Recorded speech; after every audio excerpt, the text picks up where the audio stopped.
Okay, Mr. Persky, I hope I didn't interrupt you too much with Mr. Heaney. You're right on the spot, Judge. I just Okay. have a question for Mr. Tarango before I tell you how we're going to proceed. Mr. Tarango, Okay, do you want to do that privately? No. Do Okay. you have a witness today? Except for a probable cause, sir, so no. No. Okay, so you're saying he may show up We next wouldn't be taking testimony today. We'd be doing it next week, but. All right, so in answer to your question. And if you needed time, if Mr. Heaney needed time to think about it, we're scheduled for next week, exact same time. I don't need no time. October 5. Judge, what we're going to do is we're going to waive the prelim and circuit court arraignment. Okay. Mr. Heaney, by waiving the arraignment and the circuit court arraignment is what it's called, just allows me to say not guilty as the case moves on. Waiving the prelim means there's no testimony in front of me. The case simply moves on to circuit court. Still, you discuss it. Still, you and your attorney look into it. Still, you continue all your negotiations with the prosecutor's office at circuit court. But the case leaves here. I don't have anything to do with it anymore. And you get assigned a totally different judge at circuit court. Are you with me on that? Yes, ma'am. And it keeps all your options open as to any kind of negotiations on the case. Nothing is closed. Are you with me on that? Not to be rude, ma'am, but the only negotiating I want to do is either dismiss it or take it to trial. I gotcha, and that's fair. And you have a good attorney that's going to give you legal advice and counsel all the way.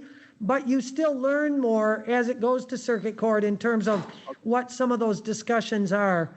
Not a problem whatsoever. It's two separate charges, but they're connected. You know, they're both 5-year felonies. We say not guilty as the case moves on.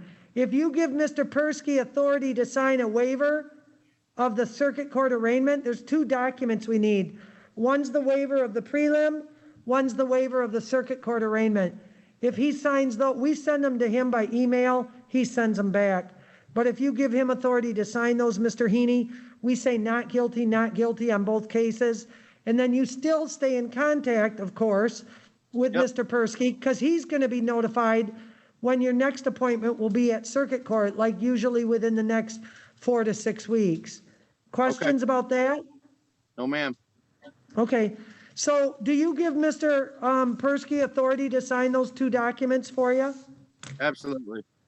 Okay, that's fine. And Mr. Persky, my clerk Amanda's just going to send them to you like all the other ones. You send them back to us, if you will, today. Roger. And then just stay in contact. Bond stays totally the same. You've done everything we've asked you to so far, Mr. Heaney. I wouldn't have any connection or try to have any contact with any of the victims or witnesses. Just you talk to your attorney. Are you with I'm me? the only victim here. Yeah, I'm sure that feels that way, and I'm sure of it. Okay, any question beyond that? Mr. Persky? No, Your Honor. Thanks a lot, gentlemen, for hooking up. And I know I interrupted that first conference, and I'm sorry, we were trying to time it right. But thanks for being part of this. It's very possible, don't know for sure, that your meeting with Circuit Court might be done remotely. So just find out and talk with them, Mr. Persky, and then you can let Mr. Heaney know. Roger Okay, thank you. Mr. Tarango, anything else you have Your Honor. on Mr. Heaney's case? All right, we're adjourned then. Everybody can disconnect. that. Aloha. Thanks so much.